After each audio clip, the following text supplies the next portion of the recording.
Ce que les femmes nous disent depuis longtemps. Oui, c'est le titre. Effectivement, c'est le titre de la chronique. Ok. Bigué, lundi, cela faisait 45 ans quand même. 45 ans que Mariama Ba nous quittait. Tu as choisi de partir de cet anniversaire pour parler des droits des femmes. Quel rapport avec l'actualité de cette semaine? Alors, je me suis posé la question lundi, parce qu'à chaque anniversaire de la disparition de Mariama Ba, on rappelle une si longue lettre, son importance dans la littérature africaine, les thèmes qu'elle abordait, et puis on passe à autre chose. Mais cette année, en regardant ce qui se passe autour de nous, je me suis dit que certains de ces sujets étaient toujours là.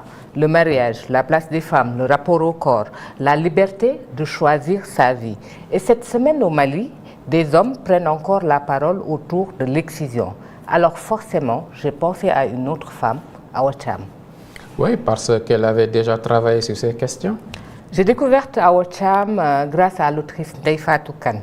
Et oui, en 1978, Awa Thiam publiait La parole aux négresses. Elle y parlait notamment des mutilations génitales, de la polygamie, des mariages précoces et plus largement de la condition des femmes africaines.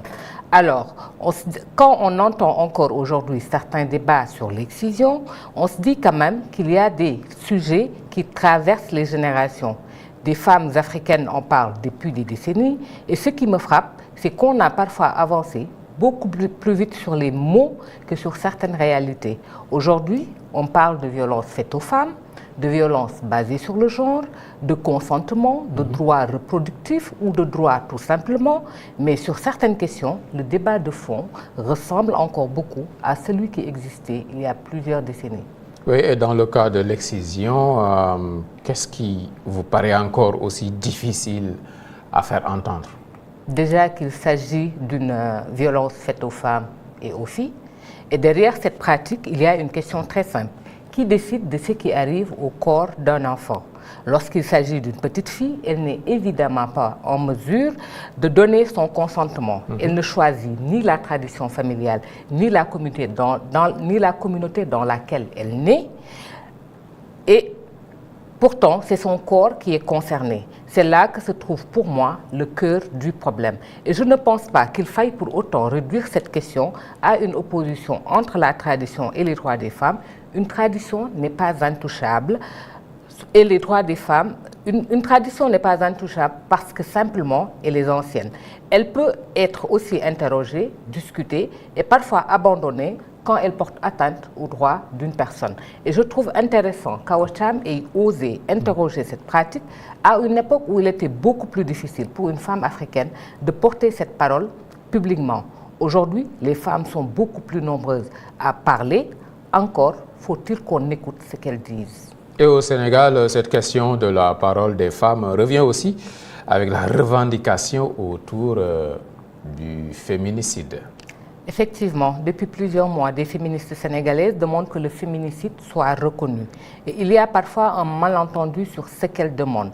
On pourrait croire qu'elles cherchent simplement un nouveau mot pour parler d'une femme tuée. Et je pense qu'il faut expliquer ce qu'on met derrière ce mot.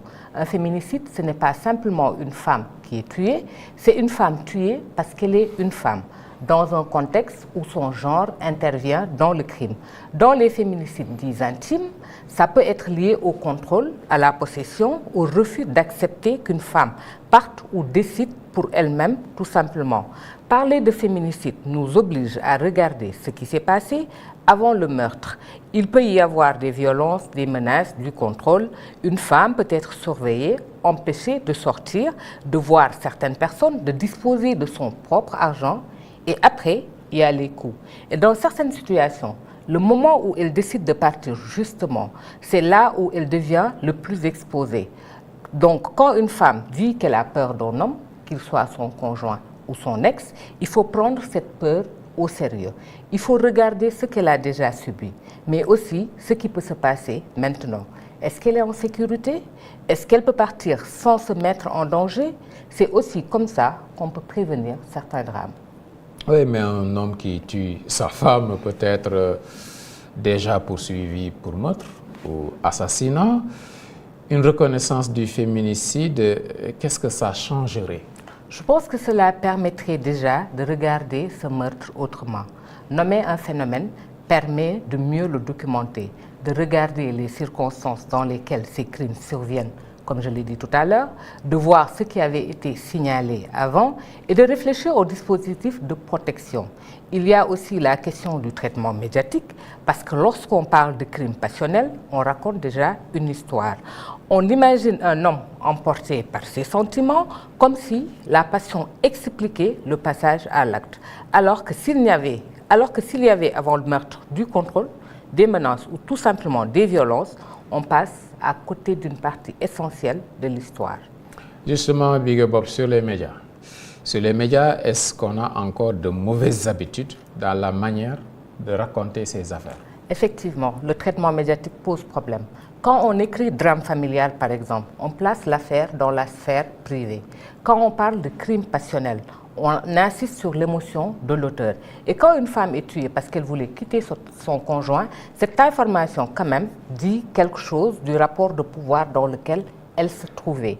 Évidemment, tous les meurtres de femmes ne sont pas des féminicides. Il faut regarder le fait et le contexte. Mais c'est justement pour cela que le travail journalistique est important. Il faut raconter le contexte et pas seulement le fait divers. Oui, vous parlez beaucoup des femmes, Big Bob, oui, des victimes, des institutions, mais les hommes dans tout ça.